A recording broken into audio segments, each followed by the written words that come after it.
To my channel PCS with Chauhan. दोस्तों मेरा नाम है कीरत चौहान। तो गाइस यहाँ पे हम लोग क्या कर रहे थे, कहानी क्या थी कि हम लोगों का हिसाब किताब चल रहा है एंशिएंट हिस्ट्री का, राइट? तो एंशिएंट हिस्ट्री में हम लोग जो लूसेंट है, लूसेंट का हम कर रहे हैं।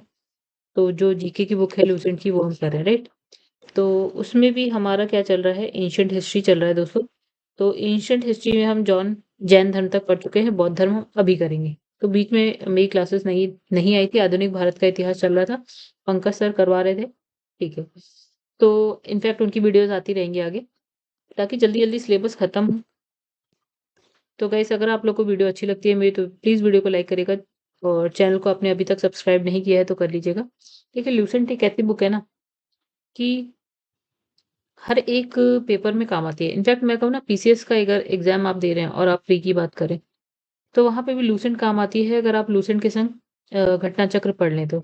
और जहाँ तक घटना चक्र की बात है, अगर आपको उसकी वीडियो देखनी है तो वो भी मेरे चैनल की जो प्लेलिस्ट है वहाँ पे देखने को मिल जाएगी। ठीक है? मतलब मैं कहती हूँ कि लूसेंट और अगर आप घटना चक्र कर लें तो मुझे लगता है पीसीएस का प्रीव्यू आप निकाल लेंगे बहुत आराम से। तो गाइस यहाँ देखिए, जैन धर्म तक हम कर चुके थे, बौद्ध धर्म स्टार्ट करेंगे, राइट? चलो शुरू करते हैं कहानी हम लोग। तो गाइस सबसे पहले देखिए, बौद्ध धर्म में हम क्या करें। बौद्ध धर्म के जो संस्थापक थे आप सभी को पता है, उनका नाम है गौतम बुद्ध। जिसे नहीं पता, पता चल गया होगा। और इन्हें क्या कहा जाता था, लाइट ऑफ एशिया, यानी कि ज्योतिपुंज कहा जाता था। ठीक है, एशिया का लाइट ऑफ एशिया, एशिया का ज्योतिपुंज कहा जाता था, राइट? अच्छा, इनकी हर घटना, कुछ घटना हुई है, उनके कुछ प्रतीक कहे गए। जैसे जब उनका जन्म हुआ तो क्या प्रतीक बोला गया, तो कमल था, सांड था। हाँ, गृह त्याग में इन्होंने घोड़े पे बैठ के गए थे, जब इन्होंने गृह त्यागा तो वही इनका प्रतीक चिन्ह हो गया, राइट? ठीक है, ज्ञान की बात करते हैं तो पीपल के पेड़ के नीचे बैठे थे, बोधि वृक्ष बोला जाता है। तो वो ज्ञान की प्राप्ति हुई थी, तो ज्ञान के लिए उन्होंने पीपल या फिर बोधि वृक्ष। निर्वाण की बात करें तो पद चिन्ह हो गया, मृत्यु की बात करें तो स्तूप हो गया इनका प्रतीक चिन्ह। ठीक है।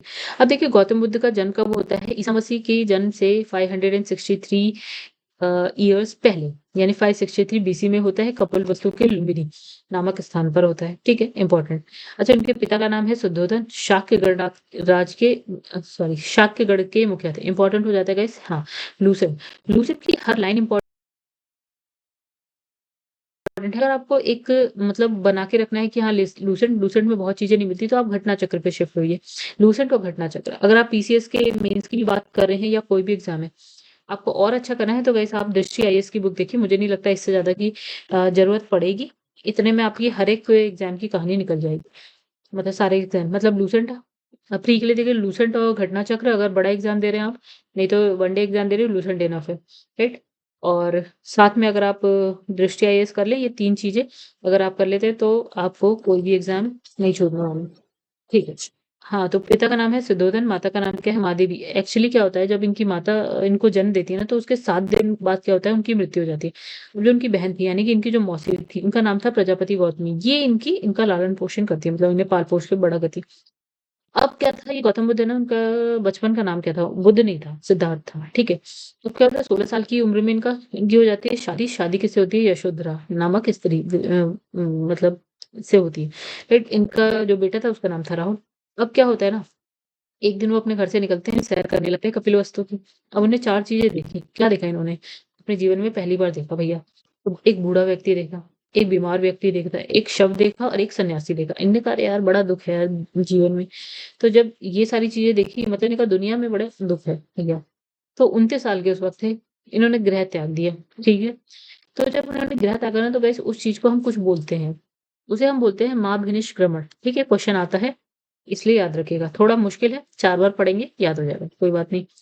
अच्छा ठीक है, गृह त्याग दिया। ठीक है, अब जब गृह त्यागते हैं ना ये, तो सबसे पहले पहुँचे वैशाली, राइट? वैशाली में एक बंदा मिला इन्हें, उनका नाम था अलार कलाम, राइट? इनसे इन्होंने क्या शिक्षा ली, ग्रहण करी, तो सांख्य दर्शन की शिक्षा ग्रहण करी। ठीक है। अब यही अलार लाम, ये इनके पहले गुरु थे। ठीक है। अब कहानी आगे बढ़ती है। अब ये पहुंचते हैं राजगीर। राजगीर में किससे मिलते हैं, रुद्रक रामपुत्र से मिलते हैं। यहाँ पे इन्होंने क्या करे, यहाँ पे भी इन्होंने इनसे शिक्षा ग्रहण करी। अब ये पहुंचे एक जगह है, वो है उरुवेला। 5 साधक से मिलते हैं। इन पांचों के नाम याद रखिएगा। कौंडिन्य, कौंडिन्य, वप्पा, भादिया, महानामा और असागी। इम्पोर्टेंट है, इसीलिए लूसेंट में है, इसलिए याद रखिएगा। क्या होता है गाइस, ये 29 की एज में तो घर छोड़ते हैं। उससे अगर आप 6 साल और जोड़ देना, 35 साल के हो जाते हैं। यहाँ पे इनको ये क्या होता है ना, एक दिन बैठे होते हैं, एक नदी होती है जिसका नाम है निरंजना यानी कि फल्गु नदी।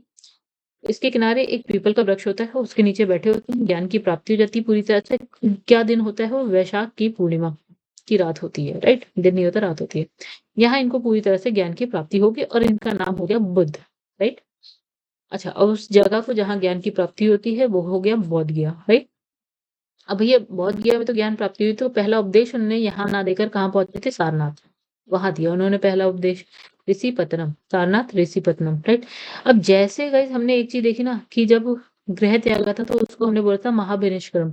उसी तरह जब उन्होंने पहला उपदेश दिया ना, ठीक है, तो उसको हमने बोला धर्म चक्र प्रवर्तन। इंपॉर्टेंट, सब इंपॉर्टेंट है। मैंने कहा हर लाइन इंपॉर्टेंट है, किसकी? लूसेंट की। अच्छा, अब देखो बुद्ध ने अपना जो उपदेश है ना, जन साधारण की भाषा यानी कि पाली भाषा। अभी नॉर्मली हम बात करें भारत में, मैं हिंदी बोल रही हूँ, तो ये आपकी क्या है, ये क्या जन साधारण की भाषा है। आप भी समझ रहे हैं, मैं भी समझ रही हूँ, बहुत लोग आसानी से समझ जाते हैं। वैसे ही उस वक्त तो पाली चलती होगी शायद, तो पाली भाषा में उन्होंने दिया, लोगों को बहुत ज्यादा समझ में आया। ठीक है, बुद्ध ने अपने उद्देश्य क्या है, कौशल, वैशाली, कौशाम्बी, अन्य राज्यों में दिए। मतलब कहाँ कहाँ जाके उपदेश थे। इन्होंने कहा सबसे ज्यादा जो इन्होंने उपदेश दिए ना, कहाँ पे दिए? इन्होंने कौशल देश की जो राजधानी थी यानी कि श्रावस्ती। जब आपने महाजनपद पढ़ा है तो आपने ये नाम पढ़े होंगे, ठीक है? ये सब पढ़े होंगे, कौशल, वैशाली, कौशाम्बी, सब पढ़े थे। ठीक है, तो कौशल की राजधानी थी श्रावस्ती, सबसे ज्यादा उपदेश उन्होंने वहीं पे दिए। ठीक है, तो जो इनके को शासक कहते थे, जो इनके क्या बोलते हैं अनुयायी थे, जैसे बिंबिसार, जैसे प्रसेनजीत, तो जैसे उदयन, तो ये 3 नाम तो बहुत इंपॉर्टेंट है, याद रखिएगा। अच्छा, बुद्ध की मृत्यु कब होती है? 80 साल की उम्र में। अच्छा, जन्म कब हुआ था भाई? तो देखिए जन्म है 563 में हुआ था, 563 में हुआ था, और इसमें 80 साल और माइनस कर दो जरा। तो जब आप 80 साल माइनस हो जाएगा 483 आ जाएगा। ठीक है, माइनस क्यों करा, प्लस क्यों नहीं करा? क्योंकि गाइस कहानी यहाँ पे चली बीसी में। यानी कि बुद्ध के जन्म के 483 साल पहले इनकी मृत्यु हुई। कहाँ पे मृत्यु हुई थी? इंपॉर्टेंट है, कुशीनगर में हुई थी। ठीक है, ये जगह आज अगर हम देखें तो कहाँ पड़ती है? आप अगर उत्तर प्रदेश के हैं तो आप जानते होंगे, देवरिया, बिल्कुल ही पूरब साइड में पड़ता है उत्तर प्रदेश के। ठीक है, अच्छा, इन्होंने क्या करा था ना, एक भोजन खाया था। यहाँ लिखा है चुंद द्वारा अर्पित, सॉरी, चुंद द्वारा अर्पित भोजन करने के बाद इनकी मृत्यु होती है। अब जैसे कि जब वो गृह त्यागते हैं तो भी कुछ बोला जाता है, जब पहला उपदेश देते तो भी कुछ बोला जाता है, जैसे धर्मचक्र प्रवर्तन। वैसे ही जब इनकी मृत्यु होती है तो उसको भी कुछ बोला गया, महापरिनिर्वाण। ठीक है, 3 चीजों के लिए 3 चीजें। अब इसने कहा मल्लों ने अत्यंत सम्मान पूर्वक बुद्ध बुद्ध का अंत्येष्टि संस्कार, मतलब इस मृत्यु होने के बाद जो संस्कार होते हैं वो किसने करा? मल, वैशाली में रहते थे मल। ठीक है, उन्होंने किया। तो इसमें लिखा है, एक अनुश्रुति के अनुसार मृत्यु के बाद क्या है, बुद्ध के शरीर के अवशेषों का 8 भागों में बंटवारा। उन 8 मतलब बुद्ध के जो शरीर है उनको 8 भागों में बांट दिया। ठीक है, तो जो ये 8 है, उससे 8 स्तूपों का निर्माण किसका हुआ गाइस? 8 स्तूपों का निर्माण कराया गया, राइट? अच्छा, बुद्ध के जन्म और मृत्यु की तिथि को जो है चीनी परंपरा के कैंटोन अभिलेख के आधार पर निश्चित किया गया है। ठीक है, अब बौद्ध धर्म के बारे में हमें विशद ज्ञान, त्रि ज्ञान कहाँ से प्राप्त हो रहा है? त्रिपिटक। ठीक है, अभी त्रिपिटक क्या है? देखिए नाम याद रखिएगा त्रिपिटकों का। एक है विनय पिटक, एक है सूत्र पिटक, एक है अभिधम पिटक, राइट? ये तीनों याद रखिएगा। तीनों पिटकों की भाषा क्या थी? पाली हुई जनसाधारण वाली भाषा। जैसे आज हिंदी हम कह दे रहे हैं, बहुत आसान है हमारे लिए, अगर नॉर्थ इंडिया में आप रहते हैं तो हिंदी आसान है। ठीक है, थेरवाद मत की पाली त्रिपिटक सबसे पुराना है। ठीक है, चलिए, यहाँ लिखा है सूत्र पिटक। देखिए 3 पिटक थे, एक है विनय, एक सूत्र और एक है अभिधम। तो सूत्र पिटक में बुद्ध के धार्मिक सिद्धांतों को संवाद के रूप में संकल्पित किया गया है। मतलब सूत्र पिटक में आपको मिलेगा धार्मिक सिद्धांत मिलेंगे बुद्ध के। विनय पिटक में संघ के भिक्षु भिक्षुणियों के लिए क्या है, बनाए गए नियमों का संग्रह किया गया है। यानी कि इसमें बताए गए बुक्स में जो पिटक है इनमें क्या लिखा गया है। तो सूत्र पिटक धार्मिक सिद्धांत के बारे में, विनय पिटक जो भिक्षु भिक्षुणी थे, मतलब वो उनके लिए क्या नियम हुआ करते थे उसके बारे में। इसमें क्या संघ के अनुशासन तोड़ने पर थोड़े पर किए जाने वाले प्रायश्चित की सूची भी है। यानी कि जो संघ होता था, यानी मान लीजिए संघ, ठीक है?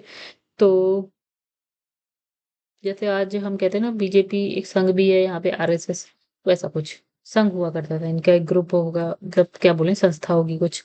तो उसका अगर अनुशासन आप तोड़ते होंगे तो यहाँ पे उनके प्रायश्चित की पूरी सूची थी कि क्या-क्या करना होता था। ठीक है, तो ये दोनों बात हो गई सूत्र पिटक की, विनय पिटक की। अब एक हो गया आपका विदम्भ पिटक। में सूत्र पिटक में वर्णित जो सिद्धांत है, उसके सुव्यवस्थित अनुशीलन के लिए आवश्यक सूचियों के सारांश और प्रश्नोत्तरी का सन्निवेशन किया गया। ठीक है, हालांकि ये नहीं पूछता कोई कि सूत्र पिटक में क्या है, विनय पिटक में क्या है, अभिधम्म पिटक में क्या है, लेकिन बस छोटी छोटी बातें इसलिए आपको पता होनी चाहिए। इसमें लिखा है नोट है। अच्छा, उसे नोट को बाद में देखते हैं, आगे बढ़ते हैं। इसमें लिखा है सूत्र पिटक में क्या है, 5 निकाय हैं। दीर्घ, मध्यम, संयुक्त, अंगुत्तर निकाय है और एक है आपका खुद्दक। तो बाकी तो आपने शायद ही पढ़े, अंगुत्तर तो पढ़ा ही होगा। बुद्ध के अच्छा, यहाँ लिखा है पाली त्रिपिटक की पहली शताब्दी ईसा पूर्व में श्रीलंका के शासक वत्तगामिनी की देखरेख में पहली बार लिपिबद्ध किया गया। ठीक है, ये एक नोट में कुछ लिखा हुआ है, इंपॉर्टेंट इतना खास है नहीं। ठीक है, एक बार पढ़ लीजिएगा। अच्छा, बुद्ध के पूर्व जन्मों में जुड़ी जातक कथाएं, मतलब कहानियां हैं कुछ, खुद्दक निकाय की 15 पुस्तकों में से एक है। जातक कथाएं देखिए इंपॉर्टेंट है, कहाँ? तो इसने कहा जो खुद्दक निकाय है, अंगुत्तर निकाय जैसे हमने हमने 5 निकाय, तो उसमें खुद्दक, तो इसमें लिखा है बुद्ध के जो पूर्व जन्म है उनसे जुड़ी जो जातक कथाएं हैं, वो खुद्दक निकाय की 15 पुस्तकों में से एक है, जातक कथाएं। ठीक है, खुद्दक निकाय में क्या है, धम्मपद, नैतिक उपदेशों का क्या है, पदात्मक संकलन। फिर इसमें लिखा है थेर गाथा, यानी कि बौद्ध भिक्षुओं का गीत, और थेरी गाथा यानी कि बौद्ध भिक्षुओं के, भिक्षुणियों के, देखो भिक्षु भिक्षुणी दो अलग है। आदमियों का था उनको भिक्षु, औरतों के लिए भिक्षुणी। ठीक है, वो लगे। ठीक है, तो जातक कथाओं की कहानी चल रही है यहाँ पे।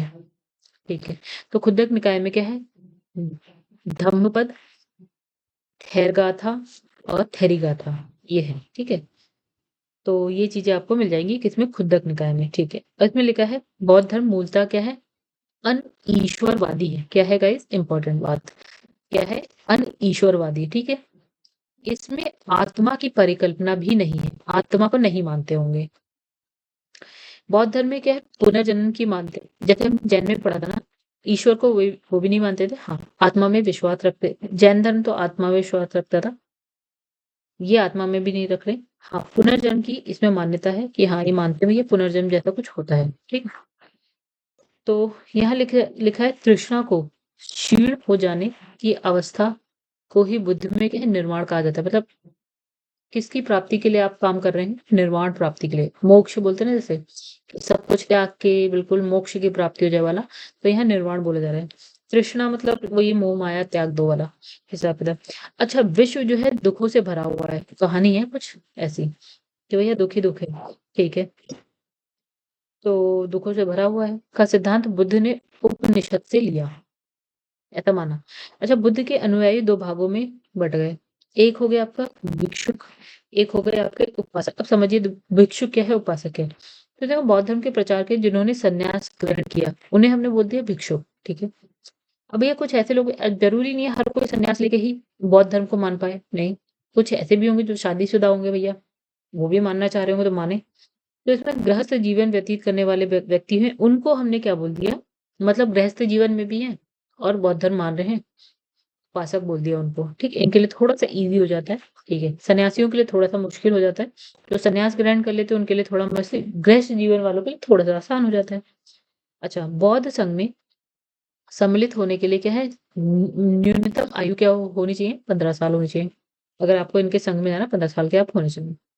बौद्ध संघ में क्या है, प्रविष्टि होने को क्या बोलते हैं, उपसंपदा कहा जाता है। ठीक है, अच्छा इसमें क्या था, 3 रत्न थे, क्या थे, बुद्ध, धम्म, संघ। इम्पोर्टेंट, बुद्ध, धम्म, संघ।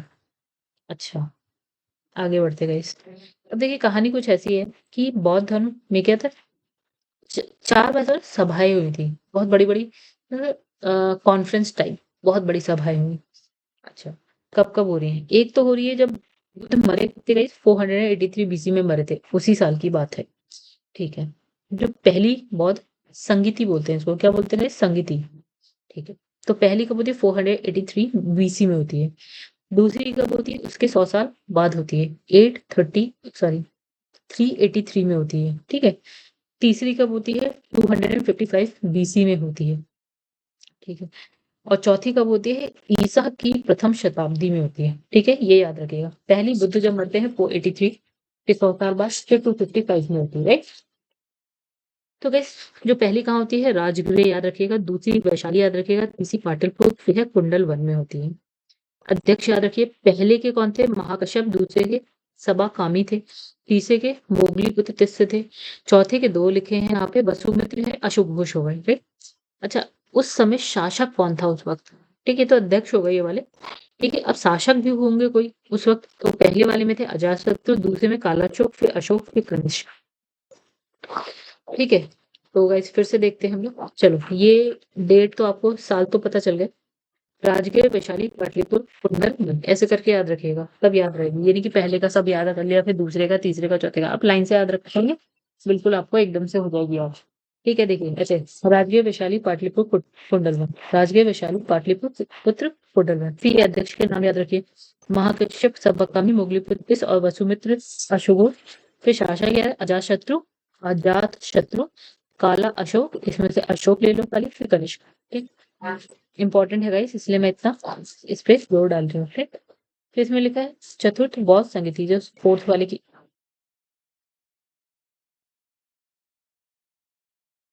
चलिए, अब यहाँ पे लिखा है फोर्थ वाली थी, चलिए देखते हैं फोर्थ वाली क्या थी, ये वाली। तो इसके बाद क्या होता है? बौद्ध धर्म दो भागों में बढ़ जाता है। इस वाले के बाद बौद्ध धर्म दो भाग, क्या नाम है? एक हीनयान और दूसरा है महायान। तो इन दोनों में बट गया। चलो बट गया, कोई बात नहीं। बौद्ध धर्म के महायान जो संप्रदाय है, उसका आदर्श क्या है? बोधिसत्व। आपने बोधिसत्व बहुत सुना होगा, एक मूवी भी है इसी पे, साउथ की एक मूवी है बोधिसत्व, राइट। तो इसमें बोधिसत्व दूसरे के कल्याण को प्राथमिकता देते हुए अपने निर्माण में कह रहे विलंब करते थे। मतलब भैया पहले दूसरों का कल्याण देखो, फिर अपने निर्माण यानी मोक्ष की बात करेंगे। महायान ऐसे महान है, पहले दूसरों के बारे में, फिर अपने बारे में। हीनयान भैया हीन है। तो हीनयान क्या है? अरहत पद को प्राप्त करना है इनका आदर्श। जो व्यक्ति अपनी साधना से निर्वाण की प्राप्ति करते हैं, उन्हें ही अरहत कहा जाता है। पहले अपना देख लो। फिर इसमें लिखा है धार्मिक जुलूस का प्रारंभ सबसे पहले बौद्ध धर्म के द्वारा प्रारंभ किया गया। बौद्धों का सबसे पवित्र त्योहार क्या हो गया? वैशाख पूर्णिमा है, जो बुद्ध को ज्ञान की प्राप्ति इसी दिन हुई थी, जिसे बुद्ध पूर्णिमा के नाम से जाना जाता है। इसका महत्व इसलिए है क्योंकि बुद्ध पूर्णिमा के ही दिन बुद्ध का जन्म, ज्ञान की प्राप्ति और उनकी महापरिनिर्वाण यानी कि मृत्यु, ये तीनों चीज उसी दिन हो रही है।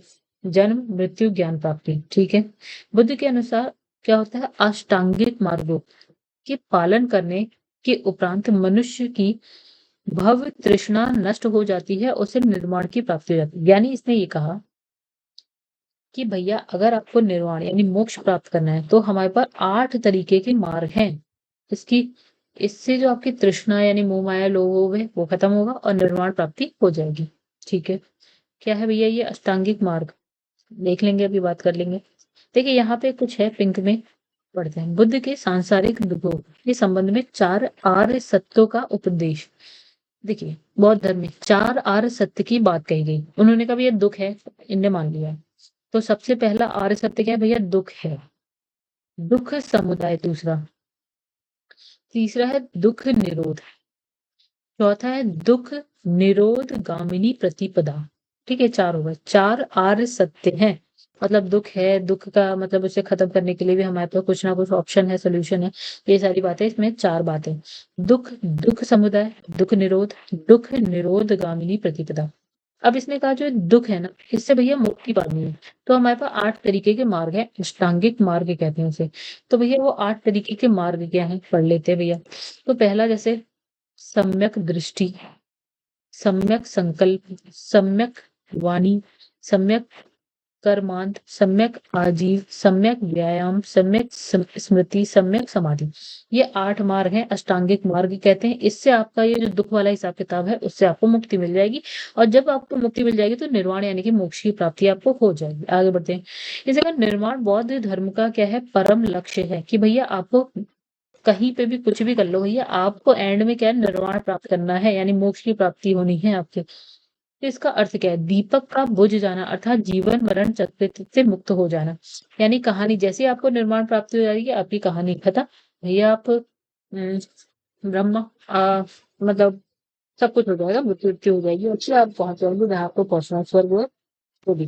ठीक है, इसे बोला गया दीपक का बुझ जाना या फिर जीवन मरण के चक्र से मुक्ति हो जाना। जीवन मरण का मतलब पुनर्जन्म वाला हिसाब किताब खत्म हो जाएगा। आपका पुनर्जन्म इसलिए होता है क्योंकि जो पिछले जन्मों के कुछ काम होते हैं ना, आपके रह जाते हैं, कर्म है जो आपके बाकी रह जाते हैं, वो आपको अगले जन्म में पूरे करने होते हैं भैया।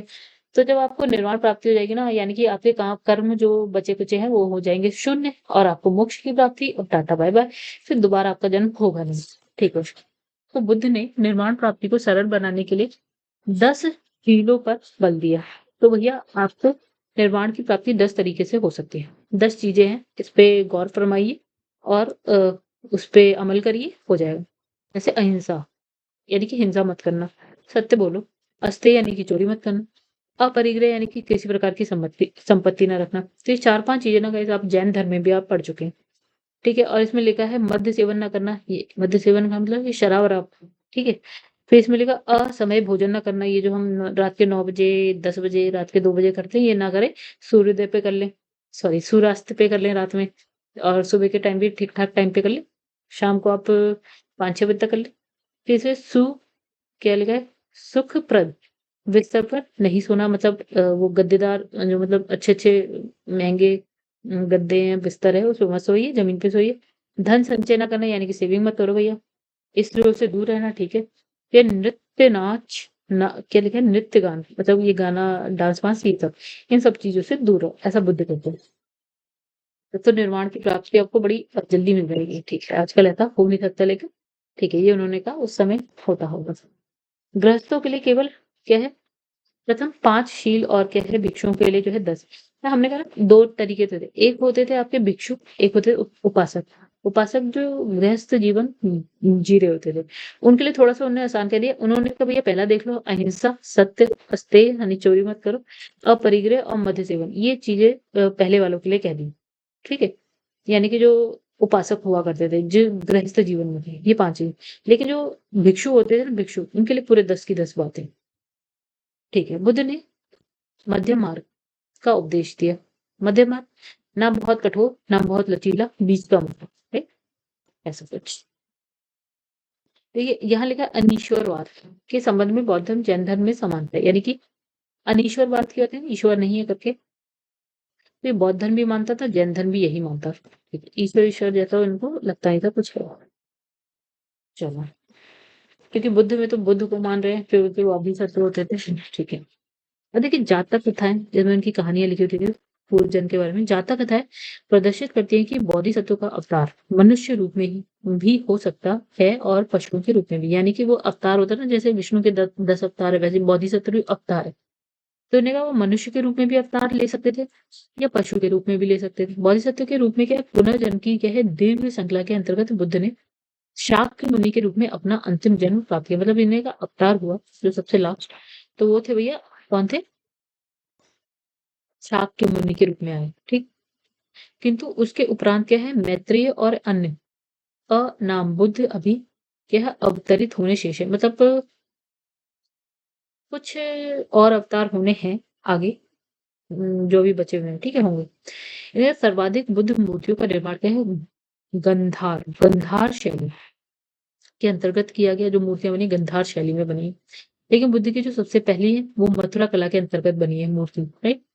अच्छा, तिब्बत हमें पता है कहाँ है, भूटान भी पता है, हमारा पड़ोसी एवं पड़ोसी देशों में बुद्ध धर्म का प्रचार जो है आपका पद्म संभव यानी कि गुरु निरकांच ने किया, इन्होंने किया। ठीक है, मतलब बौद्ध धर्म का प्रचार किया। ठीक है, इनका संबंध बौद्ध धर्म के वज्रयान शाखा थे। कौन थे, वज्रयान शाखा थे था। 123 फीट ऊंची मूर्ति हिमाचल प्रदेश के रेवाल सर झील में है। कितनी फीट ऊंची, 123। 123 फीट ऊंची मूर्ति। भारत में उपासना की जाने वाली प्रथम मूर्ति संभवतः क्या है, बुद्ध की थी। मूर्ति की बात करें तो इन्हें कहा भैया पहली हो सकती है, संभवतः का मतलब हो सकती है, ठीक है, बिल्कुल ही पक्का नहीं पता, संभवतः बुद्ध की ही थी ऐसा कहा गया। इधर का भारत के महत्वपूर्ण बौद्ध मठ कौन कौन से हैं, चलो और देखें। तो आज थोड़े बहुत नाम आपने सुने होंगे। एक आपने टाबू मठ का है, हम्म, तो यह है तबो गांव, स्पीति घाटी में, हिमाचल प्रदेश में, ठीक है। दूसरा हिमाचल प्रदेश में क्या है, धर्मशाला में क्या है आपका, नाम नामक ग्याल फंड, ठीक है। एक और हिमाचल में लाहौल स्पीति, यहाँ पे है शाहसुर मठ, ठीक है। और फिर एक उत्तराखंड में देख लें, देहरादून में क्या है, मिंड्रालिंग मठ।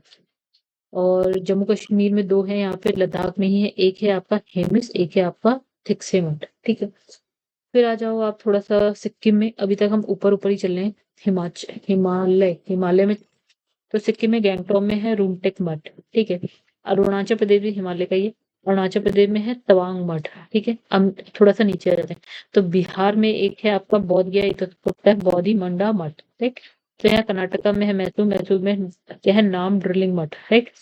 तो ये हो गए बहुत सारे। तो गाइस अब कहानी कुछ ऐसी है कि वीडियो अभी फिलहाल के लिए 26 मिनट की हो चुकी है, तो इस वीडियो में इतना ही रहे। शैव धर्म देखते हैं जरा कितना बड़ा है, ठीक है। तो शैव धर्म के लिए हम दूसरी वीडियो पे आ जाते हैं, फिलहाल इस वीडियो को इतना ही अपलोड कर देते हैं। जो नेक्स्ट वीडियो आएगी वो शैव धर्म से आएगी, राइट। तो गाइस अगर आप लोगों को वीडियो अच्छी लगी हो तो ओके, तो वीडियो को लाइक कर दीजिएगा। और अगर आपने चैनल को सब्सक्राइब नहीं किया है तो चैनल को सब्सक्राइब कर दीजिएगा, शेयर कर दीजिएगा। अगर आपके दोस्त लूसेंट, घटना चक्र या फिर दृष्टि पढ़ना चाहते हैं तो आपको मेरे जो चैनल है उसकी प्लेलिस्ट में जाइएगा, आपको मिल जाएगी, ठीक है। चलिए फिलहाल इस वीडियो को यहीं पे एंड करते हैं। मैं सोचती तो हूँ कि एक बार में काफी बड़ी वीडियो बना दूं, लेकिन बनाते बनाते ना इंसान थक जाता है गाइस। चलिए कोई बात नहीं, वीडियो आती रहेगी, उसकी चिंता आप मत करिएगा। बाकी फिलहाल इतना ही, और नेक्स्ट वीडियो शब्द धर्म से स्टार्ट करेंगे। चलिए तब तक के लिए धन्यवाद।